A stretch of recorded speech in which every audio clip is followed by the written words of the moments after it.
Hi. Do you or your partner not know how to change, not understand the request for your behavioral change, or you declare that you want to do something but you don't know how?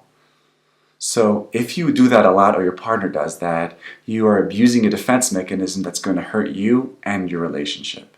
And I'm going to tell you today what to do about it. Hi, my name is Dr. Assael Romanelli, and this is The Potential State, and today we're in Ownership 20. Graduate from I don't know to I don't want. So we use this defense mechanism called I don't know how to change. She's telling me that I'm aggressive, but I don't know what she's talking about. And all these kind of either I don't know or I don't understand are ways that we deflect. We deflect blame. And why would we do that? Why is it such a sophisticated block, as we say in improv, or a defense mechanism, as we say in psychotherapy? Because it's actually saying, I'm accepting what you're saying, I just don't know how to change. I'm innocent. I'm almost like a martyr. You're blaming me that I'm not changing, but I'm trying. I just don't know how. I don't know what you're talking about, or I don't know how. So what do you gain from that? It seems like you're trying. It brings you from a one-down position, makes the other one seem aggressive. Why are you pushing me? I told you I want to. I don't know how. Let's even go to therapy. Even my therapist that can't help me. I don't know how. And it gives you this alibi. I'm trying, but I can't. It's a yes, but, which is a block, as we know in improvisation. But what do you lose? So the biggest loss is with your own self-esteem. Because over time, your unconscious mind thinks, yeah, you're right. I don't know how. I don't know how to change. I don't know how to grow. Right? And Henry Ford said, whether you think you can or you can't, you're right. So if you keep telling to yourself and to others, I don't know how, your mind's going to think you don't know how. Then you're going to think, well, I don't really know a lot, or I don't know how to change, or I'm stuck, and then I feel helpless. And then when I feel helpless, I become more of a victim. And we spoke about the victim triangle, because if you're a victim, you're going to be surrounded by persecutors and saviors. The relational price you pay for that is that your partner has two possible reactions. Either they'll say, well, never mind, they don't know anything. They lose respect for you. You seem little or immature or undeveloped. Or they're going to say, that's just a defense. You can, stop pretending you don't. And you're like, I don't know. And then you become this vicious victim triangle cycle. So those are the losses of doing such a defense mechanism. And what's my suggestion for you? Own your shit. And stop saying, I don't know, and say, I don't want. Or that's not a priority for me right now. Now this is a massive change. It's a semantic change, but it's a huge change, because what's going to happen once you make a position and you're saying, the truth is, I don't want to be less aggressive, or I don't want to be more sensitive toward you, or I don't want to be more proactive in our relationship. So what's the immediate loss is going to be? It's going to be much more hot in the relationship. There's going to be more conflict. You're going to get more criticism.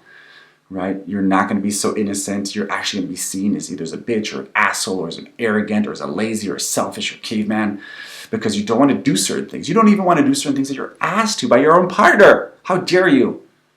And you're going to be less liked, much less innocent. But what will you gain? The first gain is you're going to finally feel this freedom of saying the thing, of having your mouth and your heart aligned.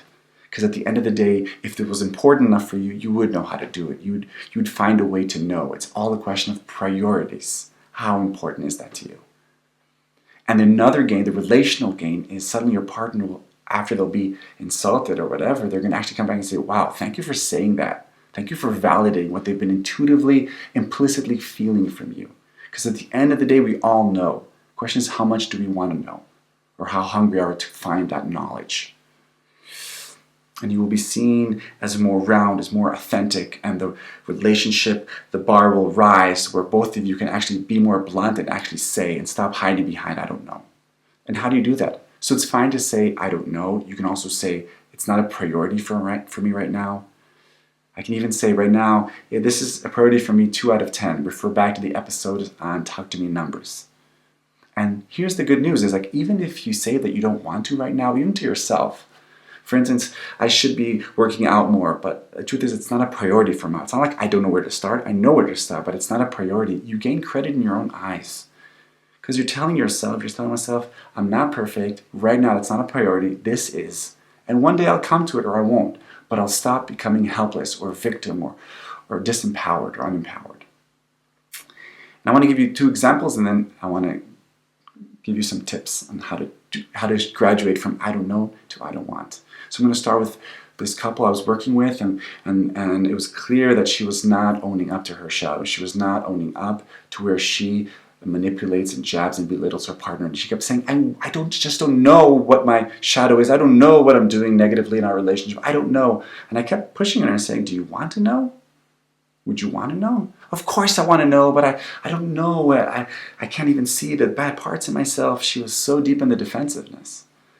And after we worked a little bit, she finally said, I don't know. I don't want to know. I don't want to know.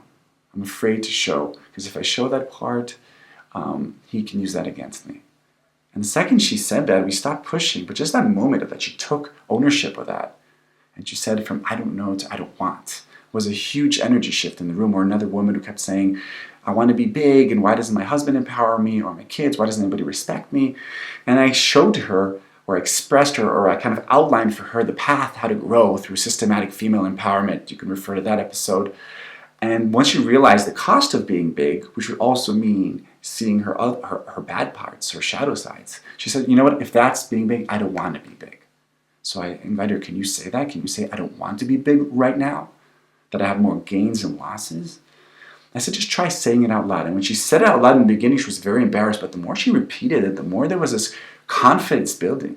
And paradoxically, by saying, I don't want to grow right now, gave her much more power than saying, I want to, but I don't know how. And the last example is from a husband who kept saying, I want to improve my marriage, I want to improve, I want to know what I'm doing wrong, I want to know. And when I finally pushed him aside, but you know, like how important is it for you to actually find out? How much is this a priority in your life in comparison to your kids, in comparison to your career? And so he said, actually, first my career, then my kids, then my marriage. So it's not like you don't know what to do. You don't want to right now. It's not a priority. And the truth was, with that kind of statement, with that reframe, he settled down. And he in fact stopped therapy because he realized that's not a priority for him right now. So as you can see, these different examples of how do we shift from I don't know to I don't want, or it's not a priority, has a huge energetic shift. We call this a second order change. So now some practical tips. How can you do that leap of faith if you choose to? First of all, notice where you use the smoke screen or the defense mechanism of I don't know or I don't understand in your personal life or in your professional life. Notice what you gain from it and what you lose from it. And even write it down in a chart. If there are more losses than gains, then perhaps you're ready to finally graduate or experiment with moving from the knowing to the wanting or the not wanting. Then start saying to yourself and then to your partner or loved one, I don't want to do that, or that is not a priority for me. I hear you wanting me to do this change, but right now I don't want to. Right now it's not a priority for me. Right now this is a priority for me. Or I hear that and it's not going to be happening right now. You can even quantify that in numbers. What you're saying right now, okay, the cleanliness of the house right now, that's a 3 out of 10. I know theoretically what I could be doing, but right now, if I'm honest, it's not a priority. And then hold on to yourself.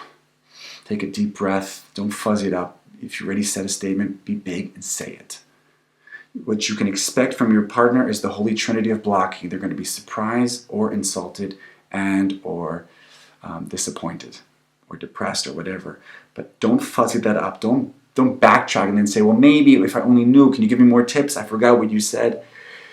To verbalize that your intention here is to get closer. I want to be more honest with you. I want to stop beating around the bush. Let's talk about this. That is not a priority for me. And if you breathe and hold on to yourself, they're going to afterwards hopefully calm down and come back. And the bar is going to be raised. And they too can stop being defensive. They can say, well, the truth is, I know you don't. I know you know. And for me, this is a priority number 8. And for you, it's a 2. So what are you going to do about it? Let's talk about that. Let's stop pretending that one of us doesn't know. We both know. It's not that important for us. By the way, that's not a disaster. That's actually a great starting point to move up and onward. To go more differentiated, more honest, more bold, more free. And over time, the crucible of your relationship will become hotter. Also more conflicts because the differences are going to be more acute, more explicit. But also the passion, the co-creativity, the vitality, the synergy, the authenticity, the rawness is going to be bigger and bigger. So I'm inviting you to graduate from I don't know to I don't want and see how that changes everything. My name is Dr. Assael Romanelli, and this was The Potential State. I'll see you next time.